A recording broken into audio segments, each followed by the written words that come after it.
स्कंद पुराण बानासुर में 3 पुरों में भगवान शंकर द्वारा संहार और जालवेश्वर नामक बाणलिंग की उत्पत्ति और बानासुर को शिवलोक की प्राप्ति।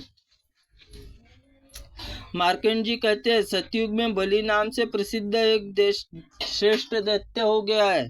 उनके पराक्रमी नाम बानासुर था। सहस्त्र भुजाओं में विख्यात था। 1 सहस्त्र दिव्य वर्षों तक महादेव जी की आराधना करके संतुष्ट होकर महादेव जी को, वत्स तू कोई श्रेष्ठ वर मांग ले। बानासुर ने कहा, मेरा नगर दिव्य संपूर्ण देवताओं के लिए अजय और आपको छोड़कर किसी दूसरे देवताओं को यहाँ प्रवेश पाना अत्यंत कठिन।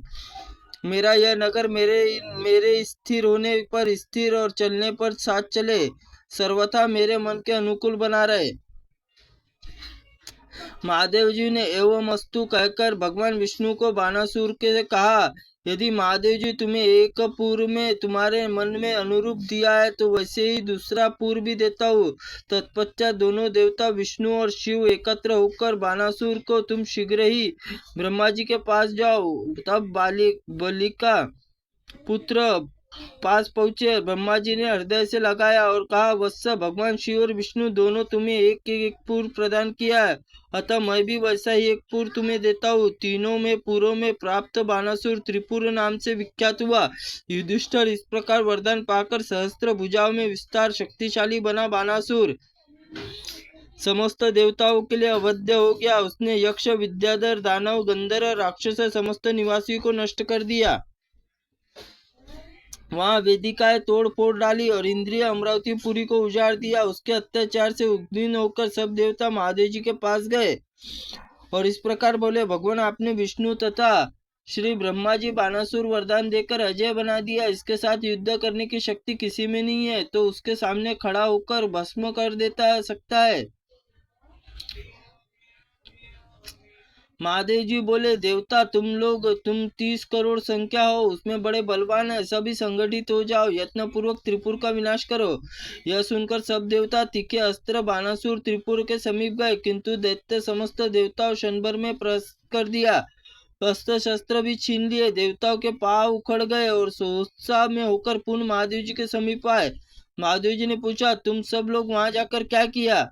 देवताओं ने कहा, भगवान, क्या हम उसका पराक्रम वर्णन करने में असमर्थ है।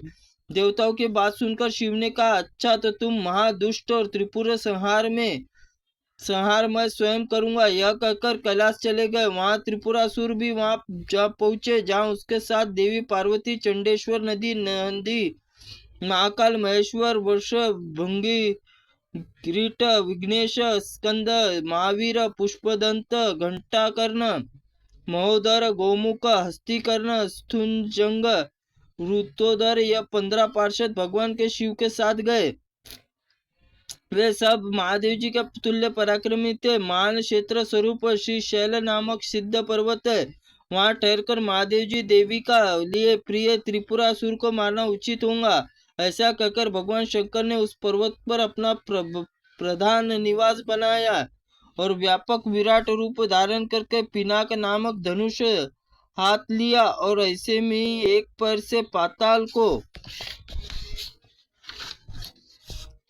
और दूसरे से ब्रह्मांड को दबाया। त्रिपुरासुर का लक्ष्य बांधकर घोर नामक बाण से प्रहार किया और उस अस्त्र से दग्ध होकर त्रिपुरा 3 खंड हो गए और जर्जर होकर शिव के नर्मदा के जल में गिरा और वहां गिरने से 7 पाताल भेदन रसातल चला गया। पातलों का भेदन और रसातल चला गया और उसमें वहां जालेश्वर नामक तीर्थ प्रकट हुआ। उसमें लोकों में विख्यात जालेश्वर देव का पूजन करने से मनुष्य ब्रह्म हत्या से छुटकारा पा जाता है।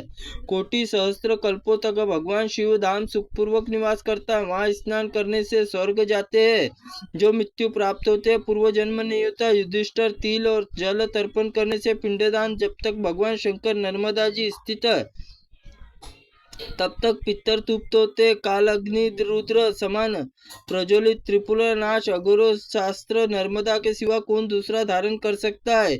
इस अघोरो शास्त्र से छूटा हुआ बाणजाल जालेश्वर बाणलिंग कहलाता है। अपने तीनों पुरों में दग्ध होकर बानासुर भयभीत भगवान शिव को इस प्रकार स्तुति करने लगा,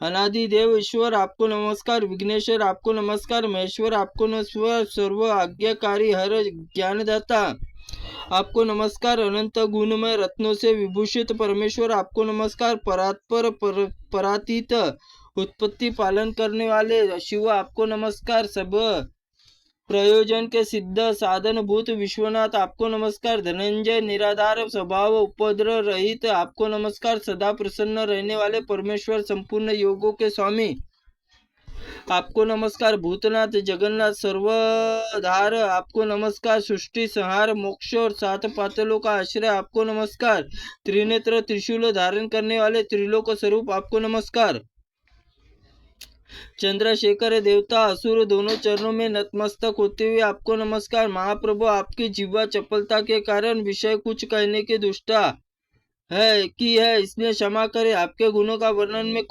कौन समर्थ है। मार्कंड जी कहते हैं, बानासुर की दिव्य स्तुति से सुनकर भगवान उस पर प्रसन्न हो गए और बोले, दैत्यराज सेवा पराधीन जनित तुम्हारा दोष क्षमा किया गया है, तुम कोई वर मांगो। देव मैं परिवार सहित इस शरीर में आपको उस परम धाम को जाऊं जहाँ पूर्व जन्म का भय नहीं है। बानासुर का वचन सुनकर महादेव जी ने कहा, दैत्यराज तुम भक्ति प्रसाद में मेरे समीप निवास करोगे। तत्पश्चात वह दिव्य विमान पर आरूढ़ होकर महादेव जी के प्रसाद के उन्हीं के लोक चला गया। त्रुटिपूर्ण वाक्य के लिए भगवंत आप हमें क्षमा करे। ओम नमः शिवाय नमः। ओम स्कंद पुराणाय नमः।